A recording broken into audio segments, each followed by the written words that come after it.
नमस्कार, स्वागत है आपका। मैं हूं आपके साथ दिनेश अवस्थी और खबरों की शुरुआत करते हैं बड़ी खबर से। भोपाल से इस वक्त की बड़ी खबर आपको बता दें, जहां बीजेपी ने महापौर प्रत्याशियों का ऐलान कर दिया है। 16 में से 13 सीटों पर उम्मीदवार उतारे हैं। भोपाल से मालती राय, कटनी से ज्योति दीक्षित को टिकट दिया है।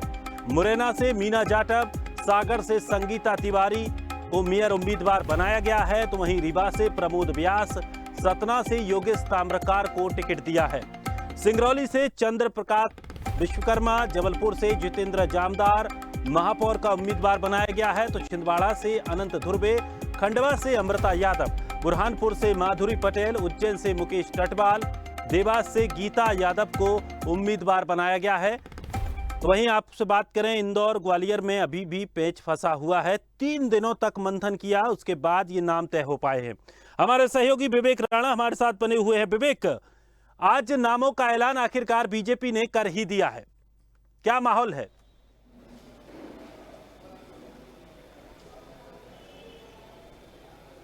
बिल्कुल दिनेश, बड़े लंबे समय के बाद बीजेपी पार्टी लगातार मंथन कर रही थी और मंथन के बाद जो नामों का ऐलान है वो कर दिया है। 16 नगरीय निकाय महापौर प्रत्याशियों में से करीब 13 नाम की आज घोषणा की गई है और 3 नामों की यदि बात की जाए महापौर प्रत्याशियों के, उनको नाम को अभी होल्ड रखा गया है। अभी फिर एक बार तीनों नामों को लेकर मंथन किया जाएगा, उसके बाद वो नामों का ऐलान किया जाएगा। मगर बात की जाए इंदौर, रतलाम और ग्वालियर की, तो इन तीनों जगहों पर जो पेच है वो अभी भी फंसा हुआ है। क्योंकि इंदौर की बात करें और ग्वालियर की बात की जाए तो दोनों ही जगह जो बड़े दिग्गज नेता है उनके चलते ये जो नाम है वो अभी क्लियर नहीं हो पाए हैं। क्योंकि बात की जाए इंदौर की, तो इंदौर में लगातार जिस प्रकार से कैलाश विजयवर्गीय और सुमित्रा महाजन लगातार अपने प्रत्याशियों को टिकट देने को लेकर पैरवी करते नजर आ रहे हैं, वहीं ग्वालियर की बात की जाए तो ग्वालियर में नरेंद्र सिंह तोमर और ज्योतिराज सिंधिया अपने लोग को टिकट देना चाहते, जिसके कारण जो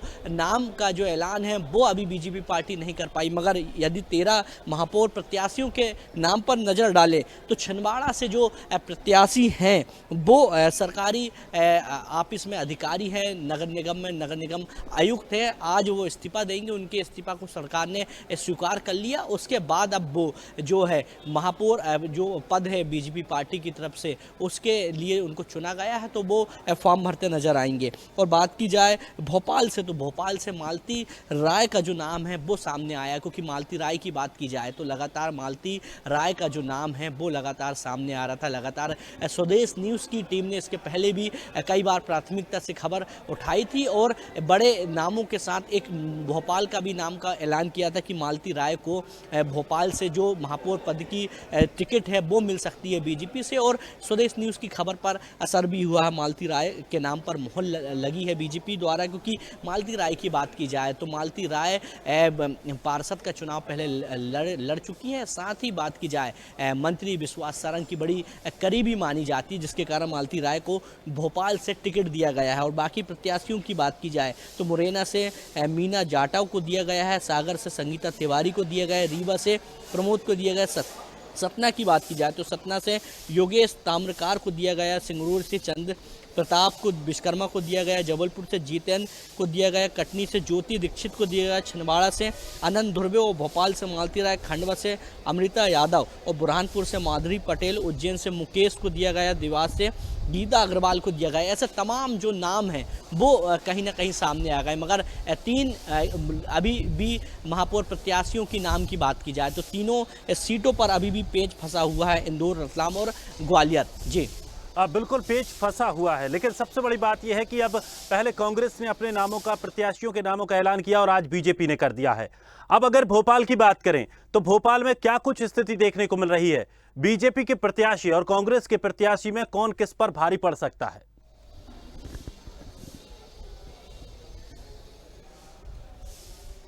बिल्कुल, यदि बात की जाए दोनों ही राजनीतिक पार्टी के प्रत्याशियों की बात की जाए तो विभा पटेल इसके पहले पूर्व महापौर भी रह चुकी हैं, महापौर पद के लिए खड़ी हुई थी और जीती भी हैं। और बात की जाए मालती राय की तो मालती राय ने 2 बार पार्षद का चुनाव लड़ी थी और दोनों ही बार पार्षद का चुनाव हार चुकी है। अब देखने वाली बात है कि बीजेपी पार्टी ने मालती राय का नाम फाइनल किया है। और कांग्रेस की बात की जाए तो कांग्रेस से विभा पटेल जो कई सालों से जमीनी स्तर की राजनीति कर रही हैं। और आम कार्यकर्ताओं की बात की जाए तो आम कार्यकर्ताओं से पहले से ही मुलाकात करती नजर आ रही हैं। अब देखने वाली की बात यह है कि दोनों ही प्रत्याशियों के नाम की घोषणा दोनों ही राजनीतिक पार्टी ने कर दी है। और राजधानी भोपाल की बात की जाए, क्योंकि मध्य प्रदेश की राजधानी मानी जाती है, और कांग्रेस की जो प्रत्याशी है विभा पटेल, वो कई सालों से जनसंपर्क करती आ रही हैं, जमीन से जुड़े हुए मुद्दे कई बार उठाती नजर आ रही है, और इसके पहले भी महापौर रह चुकी हैं। तो कहीं ना कहीं कांग्रेस को इसका जो फायदा है वो मिलता हुआ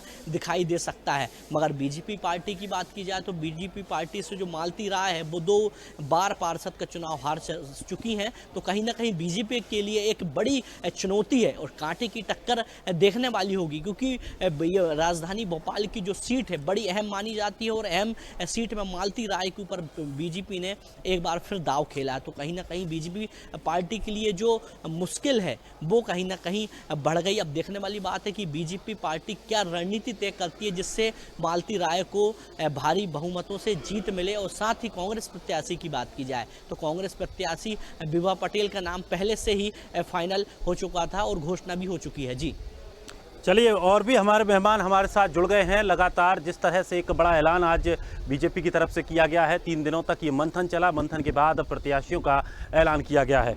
हमारे साथ देवास से शाहिद खान भी जुड़ गए हैं, उज्जैन से रेखा गोस्वामी, जबलपुर से बाजिद खान। सबसे पहले देवास से जानना चाहेंगे, शाहिद, देवास में अब दोनों प्रत्याशियों की घोषणा हो चुकी है, कौन किस पर भारी पड़ता दिखाई दे रहा है और क्या माहौल है?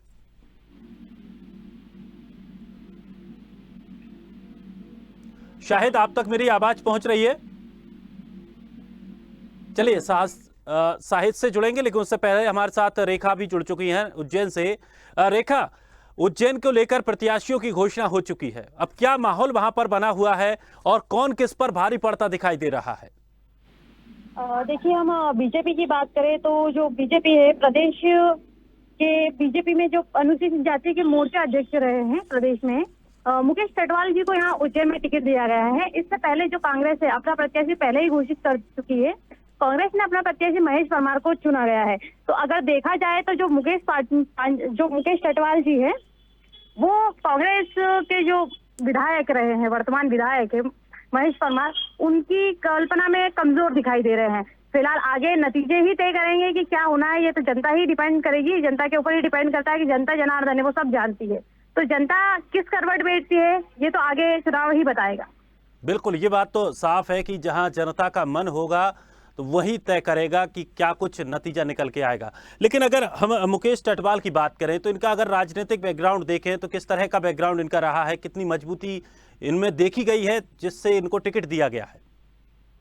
एक तरह से हम बात करें राजनीतिक जो मुकेश चटवाल की, तो जो भाजपा होती है, भाजपा क्या है, सिंगल व्यक्ति वोट मतलब चुनाव नहीं लड़ता है। भाजपा में भाजपा हमेशा पारिवारिक रूप से चुनाव लड़ती है। चाहे भाजपा में कोई भी चुनाव लड़े, जो पूरा परिवार है, मतलब देखा जाए तो उनकी जो पूरी पार्टी है, पूरी पार्टी व्यक्ति को सपोर्ट करती है। अगर इस नाते अगर देखा जाए तो मुकेश चटवाल भारी रहेंगे।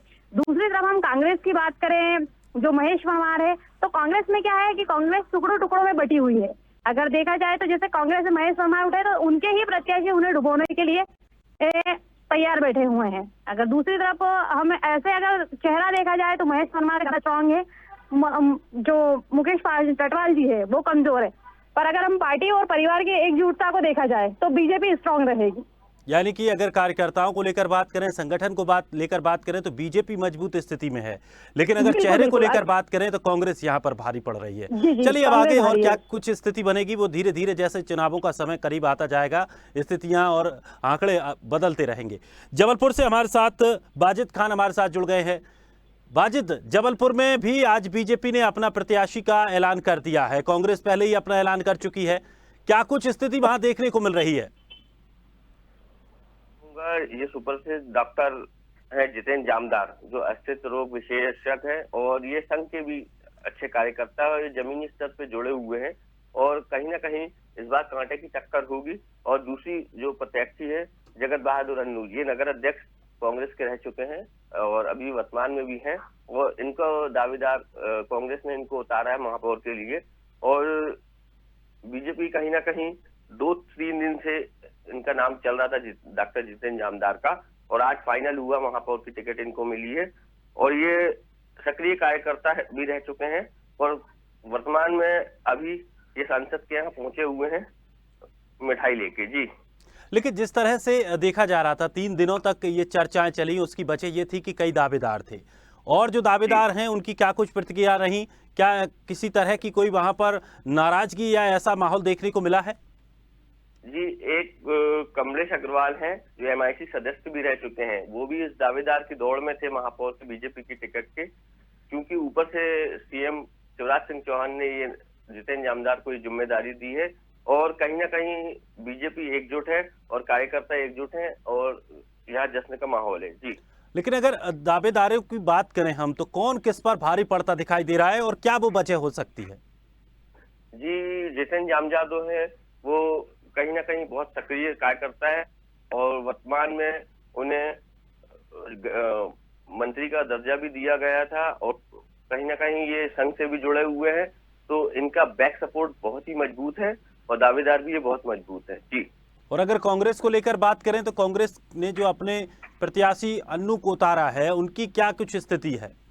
जी, अन्नू भी जगत बहादुर जो अन्नू है वो भी एक जमीन कार्यकर्ता है, कम से कम 3 बार से वो वहां से पार्षद रह चुके हैं मदल महल के और कहीं ना कहीं उनके साथ भी जनता पूरा सपोर्ट कर रही है। जी, चलिए, हमारे साथ देवास से शाहिद खान भी हमारे साथ जुड़ गए हैं। शाहिद, देवास से भी प्रत्याशियों का ऐलान हो गया है, बीजेपी ने भी अपने प्रत्याशियों का ऐलान कर दिया है, क्या कुछ माहौल वहां पर देखने को मिल रहा है? देखिए दिनेश, बड़ा उत्साह है देखने को मिल रहा है यहाँ पर देवास में। दोनों ही पार्टियों की तरफ से जो है कि पहले 4 दिन पहले विनोदिनी व्यास जो कि कांग्रेस से प्रत्याशी का जो नाम ओपन हुआ था, उसके बाद में यहाँ की जो जनता है यहाँ कयास लगाया जा रहा था कि इनके सामने कौन होगा। अब जो है कि यहाँ पे स्थिति क्लियर हो गई है। पूर्व जिला मंत्री हैं दुर्गेश अग्रवाल, उनकी जो पत्नी है गृहिणी है गीता अग्रवाल, उनके नाम का ऐलान यहाँ पर हुआ है।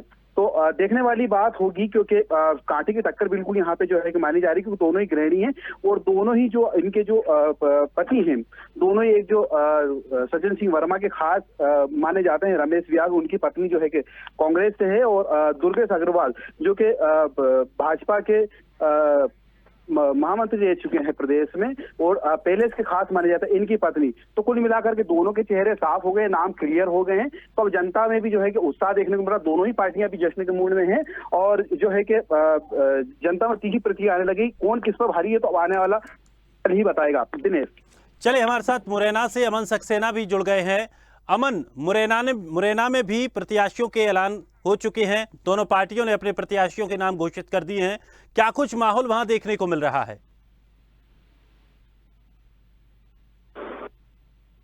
अमन, आप तक मेरी आवाज पहुंच रही है?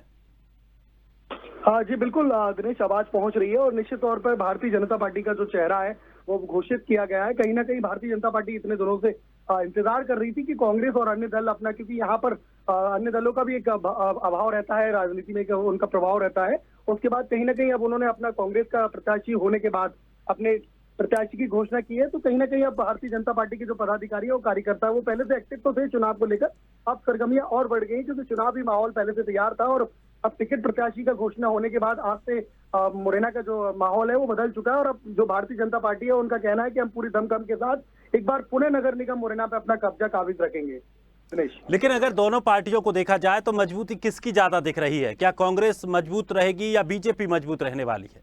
निश्चित तौर पर ये चुनाव का परिणाम ही तय करेगा, परंतु कहीं ना कहीं जो जनता है उसकी आवाज कहीं दूसरी निकल कर आ रही है, क्योंकि सबसे बड़ी चीज ये है कि भारतीय जनता पार्टी की मध्य प्रदेश में 15 सालों से सरकार है। साथ ही नगर निगम जब से बनी थी पहली बार तब से भारतीय जनता पार्टी की सरकार थी नगर निगम में। मेयर भारतीय जनता पार्टी के थे, पूर्व सांसद वो 3 बार रहे, उनके पिताजी 2 बार सांसद रहे थे करके 25 साल का सांसदी का कार्यकाल था। तत्पश्चात बाद में मेयर बनते हैं, नगर निगम के महापौर बनते हैं और आप कहीं ना कहीं जाके तो भारतीय जनता पार्टी उनका चेहरा बदलकर, अशोक अर्गल जो बड़े प्रत्याशी थे उनका चेहरा बदलकर इस बार मीना मुकेश जाटव को लेकर आती है। तो कहीं ना कहीं भारतीय जनता पार्टी के लिए थोड़ी सी मुश्किल होगी, क्योंकि सामने वाला जो प्रत्याशी है वो पहले से कांग्रेस से परिवार से जुड़ा हुआ है। उनका परिवार में भी उनके जो जेठ है वो सांसद रहे और कांग्रेस का काफी वरिष्ठ नेतृत्व में उनका मुरैना में एक नाम आता है। लेकिन अगर मुरैना की बात करें तो मुरैना में क्या कुछ इस बार महत्वपूर्ण होने वाला है? अमन, क्या चेहरा वहां पर महत्वपूर्ण होगा या पार्टी का चिन्ह बहुत महत्वपूर्ण होने वाला है? नगर निगम का जो चुनाव होता है वो चेहरे के तौर पर होता है, परंतु ये पार्टी के चिन्ह पर इसलिए होना है क्योंकि सीधे तौर पर जनता महापौर के लिए वोट करने जा रही है और महापौर के चेहरे के साथ साथ जनता ये भी देखेगी कि राजनीतिक दल वो किससे ताल्लुक रखता है और वो पार्टी हमारे लिए काम कर सकती है नहीं। क्योंकि यहाँ सबसे बड़ी चीज यही देखी जाती है कि भारतीय जनता पार्टी की सरकार है और कांग्रेस के विधायकों को हमेशा कहना होता है कि हम विपक्ष में हम काम कैसे करें। इस स्थिति में उनका देखना भी होगा कि सरकार किसकी है और क्या है, परंतु आज की जो स्थिति है उसके हिसाब से अगर देखा जाए तो कहीं ना कहीं जनता का कहना है कि भारतीय जनता पार्टी ने 8 साल तक नगर निगम संभाली है, 3 साल ये जो चुनाव टलता रहा कार्यकाल में उस समय से संभाली है, तो कहीं ना कहीं विकास जो है भारतीय जनता पार्टी इस दावे को कर रही है कि हमने विकास किया, पर जनता उन विकास के बादों से अभी भी धरातल पर दिखाई नहीं देते। हमेशा जनता ये कहती है। शाहिद, अगर देवास की बात करें तो देवास पर चेहरा महत्वपूर्ण है या वहां पर पार्टी महत्वपूर्ण रहेगी? अगर जो बात की जाए पार्टी की तो यहाँ पर जो है कि पार्टी ही महत्वपूर्ण रहेगी, क्योंकि पार्टी को यहाँ के जो लोग हैं वो पार्टी को सबसे पहले प्राथमिकता देते हैं। दिनेश, लेकिन अगर दोनों प्रत्याशियों को लेकर हम बात करें, मुद्दे क्या कुछ वहां हो सकते हैं जिनको लेकर एक दूसरे में टकरार देखने को मिले या उन मुद्दों को लेकर एक दूसरे पर हावी होते हुए दोनों प्रत्याशी दिखाई दें? देखिए, अगर मुद्दों की बात की जाए तो यहाँ पे जो है कि इंडस्ट्री एरिया है, लेकिन उसके बाद भी यहाँ पे बेरोजगारी चरम पर है। रही बात यहाँ पर जो है कि पीने के पानी की, नर्मदा का यहाँ पे पानी आना था, तो वो भी एक मुद्दा जो है कि यहाँ पर हो सकता है। उसके अलावा भी कई यहाँ पर ऐसे मुद्दे हैं जो एक दूसरे के पार्टी जो है कि सामने रहेगी। चलिए अमन, अगर मुरैना की बात करें तो मुरैना में क्या कुछ ऐसे महत्वपूर्ण मुद्दे हो सकते हैं कि क्या केवल एक चेहरा जो आपने कहा कि पहले दूसरे लोगों को टिकट दिया जाता था, इस बार टिकट बदल कर दिया गया है, वो एक थोड़ा बहुत नाराजगी का कारण हो सकता है, लेकिन मुद्दे क्या हो सकते हैं? क्योंकि जब एक ही दल की इतनी लंबे समय तक वहां सरकार रही, उसके बावजूद भी क्या कुछ ऐसे मुद्दे हैं जिनको लेकर दूसरा दल हावी हो पाए? तौर पर बिल्कुल जो मुद्दे हैं वो प्राथमिक मुद्दे जो होते हैं नगर निगम के चुनाव में, आमतौर पर सड़कें, पानी और बिजली जैसी छोटी छोटी समस्याएं जो लोगों की होती हैं उनको लेकर निगम को काम करना होता है। कहीं ना कहीं सीवर समस्या जो है लोगों के लिए व्याप्त रही है, क्योंकि एक लंबा कार्यकाल नगर निगम बनने के बाद सीवर में कार्य करती रही निगम हमेशा यह हवाला देती रही कि सीवर का काम जल्द पूर्ण हो जाएगा, परंतु लंबे समय से लोगों को एक परेशानी, सीवर सबसे बड़ी समस्या थी। तत्पश्चात बाद कई इलाके ऐसे हैं नगर निगम के जहां पीने के पानी का अभी भी अभाव है, वहां गंदा बदबूदार पानी आता है, समय से नहीं पहुंच पाता। ये सब चीजें भी कहीं ना कहीं है और छोटी छोटी जो समस्याएं हैं लोगों की, उनको लेकर हमेशा नगर निगम को लोग कहते रहे कि नगर निगम तो बनी पर मुरैना में उतना विकास नहीं हो पाया जो एक नगर निगम को मुरैना में विकास करना चाहिए था। अमन, अगर देखा जाए तो मुरैना में और कौन कौन से वो चेहरे थे जो इस रेस में थे कि इनको टिकट दिया जा सकता है, या जो बड़े चेहरे रहे हों जिनको खुद उम्मीद हो कि शायद इस बार उन्हें मौका मिलेगा? निश्चित तौर पर कहीं ना कहीं भारतीय जनता पार्टी और कांग्रेस दोनों ही खेमों में ये सब देखा जा रहा था कि बड़े बड़े जो कद्दावर और जो उम्मीदवार थे, प्रत्याशी थे, उनके वो अपना दमखम लगा रहे थे। ऐसे कई प्रत्याशी हैं जैसे कि भारतीय जनता पार्टी में साथ साथ ऐसा नाम निकल कर आ रहा था कि संध्या रॉय जो है कि सांसद हैं भिंड से, उनका भी नाम चल रहा था कहीं ना कहीं। दूसरे तौर पर फिर बाद में यशवंत वर्मा करके उनकी वाइफ है, वो पहले से काफी चुनाव रहा है, भारतीय जनता पार्टी में सक्रिय है और कई पदों पर बैंकों में और अध्यक्ष वगैरह रही हैं। तो निश्चित तौर पर ऐसे कई नाम निकल कर पहले से आ रहे थे, परंतु भारतीय जनता पार्टी ने एक चौंकाने वाला नाम सामने लाया है, क्योंकि ये मीना मुकेश जाटव जो है वो पहले ज्यादा इतना भारतीय जनता पार्टी के वरिष्ठ जरूर रहे हैं पर बहुत ज्यादा राजनीति में भारतीय जनता पार्टी की में सक्रिय नहीं रहे। परंतु सबसे बड़ी बात यही है कि अनारक्षित महिला सीट है तो भारतीय जनता पार्टी को भी अपना उम्मीदवार दिखाना था, चूंकि कांग्रेस का उम्मीदवार पहले से क्लियर था। कांग्रेस इसको मानकर चल रही थी कि शारदा सोलंकी का टिकट होना है और वो हुआ भी, वैसा ही हुआ, टिकट हुआ। तो कहीं ना कहीं वो पहले से मजबूती में इसलिए थे क्योंकि जनता के बीच वो लोग जा रहे थे और बता रहे थे कि भारतीय जनता पार्टी ने काम नहीं किया है। दिनेश, चलिए, हमारे साथ सतना से वरुण शर्मा भी जुड़ गए हैं। वरुण, सतना में भी प्रत्याशियों का ऐलान हो चुका है, कांग्रेस पहले ही कर चुकी है, बीजेपी ने भी कर दिया है, क्या कुछ माहौल वहां देखने को मिल रहा है? जी बिल्कुल, मैं बता दूं कि बीजेपी प्रत्याशी योगेश सामकार की अधिकृत घोषणा आज हुई है, लेकिन उन्होंने 11 तारीख को ही ये बता दिया था कि उनकी मुख्यमंत्री से चर्चा हो गई है। उन्होंने 11 तारीख को ही प्रेस कॉन्फ्रेंस करके और अपने चुनाव अभियान की शुरुआत कर दी थी। तो आज अधिकृत घोषणा होने के बाद अब और कार्यकर्ताओं में उत्साह है, जो योगेश सामकार के समर्थक हैं और पार्टी के कार्यकर्ता हैं, जमकर यहाँ पर नारेबाजी और भाजपा कार्यालय में उत्साह का माहौल देखा जा रहा है। तो ये कुल मिलाकर इस टिकट की घोषणा तो अधिकृत रूप से नहीं हुई थी, आज अधिकृत घोषणा भी हुई है। लेकिन वरुण, जिस तरह से देखा जा रहा है कि सामने एक विधायक का चेहरा और फिर दूसरा महापौर के लिए एक बीजेपी ने अपना नाम घोषित किया है, कितना ये आसान होगा कि दोनों का अगर मुकाबला देखा जाए तो किस तरह से हम आकलन कर सकते हैं? ये निश्चित रूप से विधायक सिद्धार्थ कुशवाहा हैं जो कांग्रेस से हैं, और सामने योगेश तामकार हैं जो प्रदेश बीजेपी के उपाध्यक्ष भी हैं। तो दोनों के बीच मुकाबला बिल्कुल बराबरी का समझ में आ रहा है, क्योंकि अभी कुछ अनुमान लगा पाना बहुत मुश्किल है कि कौन किस तरफ जाएगा। लेकिन अभी धीरे धीरे जैसे चुनावी प्रचार की सरगर्मी बढ़ेगी, रुझान भी समझ में आते रहेंगे। तो ये मोटा मोटी ये कह सकते हैं कि 25 तारीख के बाद एक स्थिति जो है, लहर और रुझान, वो समझ में आने लगेंगे। लेकिन फिलहाल दोनों कैंडिडेट अपने अपनी जीत के दावे कर रहे हैं और दोनों लगातार चुनाव अभियान में निकल चुके हैं। लेकिन वरुण, एक बात और यहाँ पर देखनी होगी, चेहरा यहाँ महत्वपूर्ण होने वाला है या चुनाव चिन्ह? जी, निश्चित रूप से देखा जाए तो चुनाव चिन्ह की जहां बात करें तो भाजपा का जोर रहता है। सतना शहर जो है व्यापारियों का शहर है और इस पे भाजपा का जोर रहता है। लेकिन कहीं ना कहीं भाजपा को भी अपनी भीतरघात का सामना करना पड़ेगा, क्योंकि कई और दावेदार थे जो बहुत भारी मजबूत थे, जिनकी टिकट मानी जा रही थी और भाजपा ने योगेश तामकर को दिया। तो योगेश तामकर के जो विरोधी हैं, भले ही वो पार्टी में है, वो भी अंदर ही अंदर इनकी जड़ें खोदने का काम करेंगे। तो भाजपा के लिए भी कठिन है और कांग्रेस में भी यही हाल है, क्योंकि कांग्रेस में अजय सिंह राहुल का वर्चस्व रहता है और अजय सिंह राहुल खेमे से टिकट नहीं दी गई, सिद्धार्थ अलग खेमे से कहे जाते हैं। तो अजय सिंह राहुल के भी जो समर्थक है वो इस चुनाव में कांग्रेस को नुकसान करने का प्रयास करेंगे। तो दोनों पार्टियों को भीतरघात भी झेलनी पड़ेगी, लेकिन पूरा फैसला यहाँ की जनता के हाथ में है। जनता किस करवट जाएगी ये तो परिणाम आने के बाद पता चलेगा। लेकिन फिलहाल जो स्थितियां हैं, डैमेज कंट्रोल में कांग्रेस और बीजेपी दोनों लगे हुए हैं और इस स्थिति में देखा जाए जिस प्रकार से सतना बीजेपी का हमेशा गढ़ रहा है, लेकिन 2018 के चुनाव में यहाँ से बीजेपी हारी थी, तो ये एक फैक्टर भी बीजेपी के सामने चुनौती होगा। लेकिन वरुण, यहाँ देखना होगा कि बीजेपी से ऐसे कौन कौन से और जो चेहरे थे जिनका नाम चल रहा था, या वो खुद ये समझ रहे थे कि शायद इस बार उनको टिकट मिलेगा? जी, निश्चित रूप से यहाँ पर प्रबल दावेदार थे। लक्ष्मी यादव यहाँ के प्रबल दावेदार थे, जिनकी टिकट पहले से फाइनल मानी जा रही थी, उनको टिकट नहीं मिली। अनिल जायसवाल जो कि कैलाश विजयवर्गीय और नरेंद्र सिंह तोमर के खासम खास कहे जाते थे और नगर निगम के अभी निवर्तमान अभी पिछली कमेटी में वो अध्यक्ष भी रह चुके हैं, उनको टिकट नहीं दिया गया। तो इस स्थिति में ये एक बड़ी चुनौती है बीजेपी के प्रत्याशी के सामने कि इनको कैसे मैनेज करेंगे। कुल मिला के अभी दोनों पार्टियों के बीच मुकाबला है, लेकिन अगर बीजेपी के साथ भीतरघात हुई और बीजेपी के नेताओं ने भीतरघात की तो कहीं ना कहीं बीजेपी प्रत्याशी को हार का सामना भी करना पड़ सकता है। चलिए, बहुत बहुत शुक्रिया अमन सक्सेना, वरुण शर्मा, रेखा गोस्वामी, राशिद खान, शाहिद खान, सभी का बहुत बहुत शुक्रिया हमारे साथ जुड़ने के लिए। हमारे साथ रीवा से विजय तिवारी भी जुड़ रहे हैं, हम उनसे भी जुड़ेंगे, उनसे भी जानेंगे। विजय, रीवा से भी नामों का फाइनल हो चुका है, नामों का ऐलान हो चुका है, बीजेपी ने अपना प्रत्याशी घोषित किया है, कांग्रेस ने किया है, क्या माहौल बनता दिखाई दे रहा है? जी दिनेश जी, बताना चाहूंगा यहाँ पे। जी जी जी, यहाँ पे माहौल तो बहुत बढ़िया है,